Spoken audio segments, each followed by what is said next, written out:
Hari ini kita akan belajar satu topik penting yang sangat dekat dengan kita sebagai pelajar di era digital.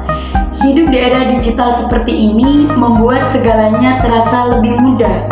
Misalnya, mau beli makanan, mau beli minuman, seragam sekolah, semuanya tinggal dilakukan dengan cara beberapa klik lewat smartphone. Tapi di balik itu semua, tidak sedikit orang yang justru terjerumus dalam sikap konsumtif. Adik-adik, pernah gak sih merasa kayak, loh, uang sakunya kok cepet habis? Uang saya kemana? Habis beli apa?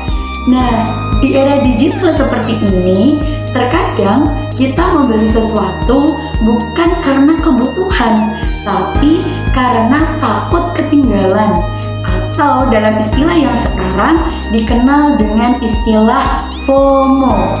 Nah, menurut beberapa survei, faktanya pelajar dan mahasiswa adalah pengguna terbesar dalam pembayaran digital dan belanja online.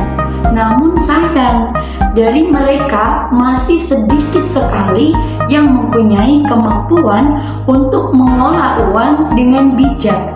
Padahal di era digital seperti ini, dengan kemudahan yang begitu banyak ditawarkan, jika tidak ada perencanaan dan pengelolaan uang dengan baik, maka tidak akan menutup kemungkinan kita akan terjerumus ke dalam sikap konsumtif, boros, tiba-tiba uang habis, kemudian ada rasa menyesal. Nah, dari permasalahan ini, ada satu solusi yang bisa menyelamatkan kita terhadap sikap konsumtif di era digital, yaitu adalah literasi finansial. Nah, apa sih itu literasi finansial? Yuk kita bahas apa itu literasi finansial. Nah, adik-adik, materi pertama yang akan kita pelajari adalah apa sih itu literasi finansial? Jadi adik-adik, literasi finansial atau yang sering kita kenal dengan istilah literasi keuangan adalah kemampuan seseorang untuk memahami dan mengelola uang dengan bijak. Mulai dari memahami bagaimana menggunakan uang, merencanakan pengeluaran, menabung, mengatur prioritas, sampai nanti kita mampu membuat keputusan keuangan yang cerdas dan tepat. Lantas, kenapa sih harus kita mempelajari literasi finansial? Pentingnya apa dalam kehidupan kita? Adik-adik, literasi finansial memiliki beberapa alasan kenapa penting untuk dipelajari dalam kehidupan. Yang pertama adalah mencegah perilaku konsumtif. Nah, tanpa literasi finansial, kita itu mudah sekali terpengaruh dengan gaya hidup konsumtif. Contohnya aja nih ya, kayak belanja karena tren, karena promo, atau karena keinginan sesaat. Nah, dengan mempelajari literasi finansial, kita akan bisa membedakan mana kebutuhan, mana keinginan, sehingga kita tidak akan membeli sesuatu hanya karena ikut-ikut atau gengsi sosial. Yang kedua adalah membantu membuat rencana keuangan. Jadi, dengan adanya literasi finansial akan membantu kita untuk merencanakan masa depan dengan cara menentukan kemana sih tujuan uang kita digunakan. Adik-adik, perencanaan keuangan yang baik akan membuat uang kita digunakan secara terarah dan memiliki tujuan yang jelas, bukan hilang tanpa diketahui kemana sih perginya uang kita.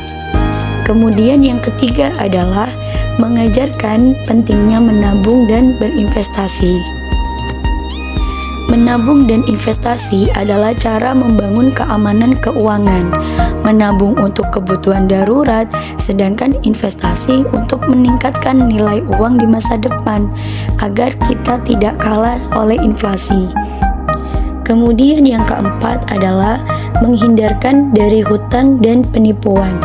Banyak gak sih adik-adik orang yang terjebak pada hutang konsumtif dan penipuan seperti investasi bodong? Itu semua terjadi karena tidak memiliki pengetahuan keuangan yang cukup. Lantas, dengan adanya literasi finansial, seseorang akan lebih kritis dan berhati-hati sebelum mereka mengambil keputusan, sebelum mereka mengambil pinjaman, mengambil cicilan, atau memutuskan untuk melakukan investasi. Dan yang terakhir adalah mempersiapkan masa depan yang lebih aman secara ekonomi. Adik-adik, keputusan finansial yang tepat sekarang akan berdampak besar di masa depan. Orang yang memiliki literasi finansial mampu mempersiapkan masa depannya, sehingga ketika kondisi tak terduga itu datang, contohnya kayak sakit, kehilangan pekerjaan, mereka akan tetap mampu untuk bertahan. Nah, di sini artinya literasi finansial adalah kunci untuk kemandirian ekonomi. Materi selanjutnya adalah komponen literasi finansial, yang mana komponen ini akan kita terapkan dalam kehidupan sehari-hari. Yang pertama adalah perencanaan keuangan, artinya menentukan tujuan dan cara penggunaan uang, baik jangka pendek maupun jangka panjang. Yang kedua, pengelolaan keuangan atau budgeting, yaitu mengatur pengeluaran dan pemasukan agar kita tidak terjerat dalam perilaku boros. Yang ketiga adalah menabung dan investasi. Menabung berarti menyisihkan uang untuk kebutuhan masa depan dan dana darurat. Sementara investasi bertujuan untuk mengembangkan nilai uang agar bertambah. Yang keempat adalah perlindungan keuangan atau risk management, yaitu melindungi diri dari risiko finansial seperti penipuan investasi, kerugian tak terduga, dan biaya-biaya lainnya. Untuk selanjutnya, materi yang akan kita pelajari adalah manfaat literasi finansial. Jadi adik-adik, ketika kita menerapkan literasi finansial dalam kehidupan kita akan mendapatkan beberapa manfaat. Yang pertama adalah hidup lebih teratur secara ekonomi. Dengan manajemen keuangan yang baik, kita akan tahu berapa banyak uang yang masuk dan berapa banyak uang yang keluar, serta kemana aja uang itu kita gunakan. Kemudian yang kedua adalah tidak mudah terjebak hutang. Orang yang mempunyai literasi finansial secara baik akan mampu mengendalikan pengeluaran dan memahami risiko ketika meminjam uang. Yang ketiga adalah lebih siap menghadapi kebutuhan mendesak. Nah, adik-adik, dana darurat menjadi penyelamat saat terjadi situasi tak terduga seperti sakit, kerusakan kendaraan, atau PHK. Ini bisa kita dapatkan ketika kita mulai melakukan yang namanya kegiatan menabung. Kemudian yang keempat adalah dapat berinvestasi dengan aman. Orang yang paham terkait literasi finansial, mereka tidak akan mudah terpengaruh oleh janji-janji manis, oleh keuntungan yang besar dalam waktu yang singkat, dan tahu pentingnya menghitung resiko sebelum menerima tawaran. Yang terakhir adalah membentuk kebiasaan finansial yang sehat sejak muda. Nah, lantas bagaimana ketika kita tidak menerapkan literasi finansial atau literasi finansial kita dalam keadaan yang rendah? Hal pertama yang terjadi ketika literasi finansial kita rendah adalah pemborosan dan gaya hidup konsumtif. Orang yang kurang memahami cara mengelola uang dengan baik akan mudah mengikuti keinginan daripada kebutuhan. Mereka akan tergoda oleh diskon, promo, dan gaya hidup yang terlihat mewah di media sosial. Tanpa disadari, uang begitu cepat habis dan pada akhirnya akan memunculkan rasa penyesalan. Adik-adik, perilaku konsumtif seperti ini bisa menjadi kebiasaan yang berbahaya apabila tidak dikendalikan. Yang kedua adalah mudah tergoda penipuan investasi atau scam.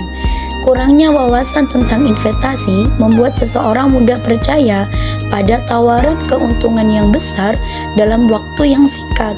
Mereka tidak mengecek legalitas atau resiko. Akibatnya, banyak orang kehilangan tabungan, bahkan uang yang dikumpulkan selama bertahun-tahun akan hilang dalam sekejap. Yang ketiga adalah tidak memiliki tabungan atau dana darurat. Orang yang tidak mengatur keuangan biasanya akan menghabiskan semua pendapatannya setiap bulan.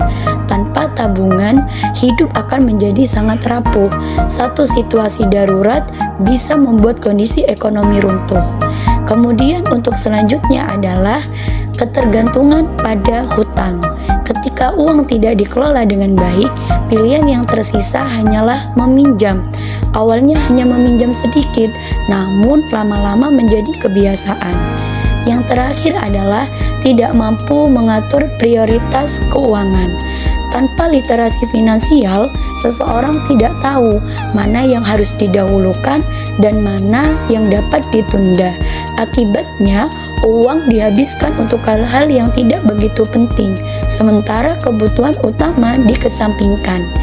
Nah, adik-adik, dari sini kita bisa tahu bahwasannya rendahnya literasi keuangan adalah rentan masalah ekonomi untuk kita. Adik-adik, di era digital seperti ini, uang tidak hanya berupa kertas dan koin. Kita mengenal istilah e-wallet, mobile banking, QRIS, pay later, hingga investasi digital. Semuanya serba cepat dan praktis. Tapi, jika tidak dikelola dengan bijak, kita mudah terjebak dalam pengeluaran yang impulsif dan hutang yang tidak terkontrol. Nah, gimana adik-adik? Penting kan untuk kita mempelajari apa itu literasi finansial, terutama di era digital. Literasi finansial bukan hanya tentang ilmu ekonomi, tapi tentang bagaimana kita mengelola kehidupan kita.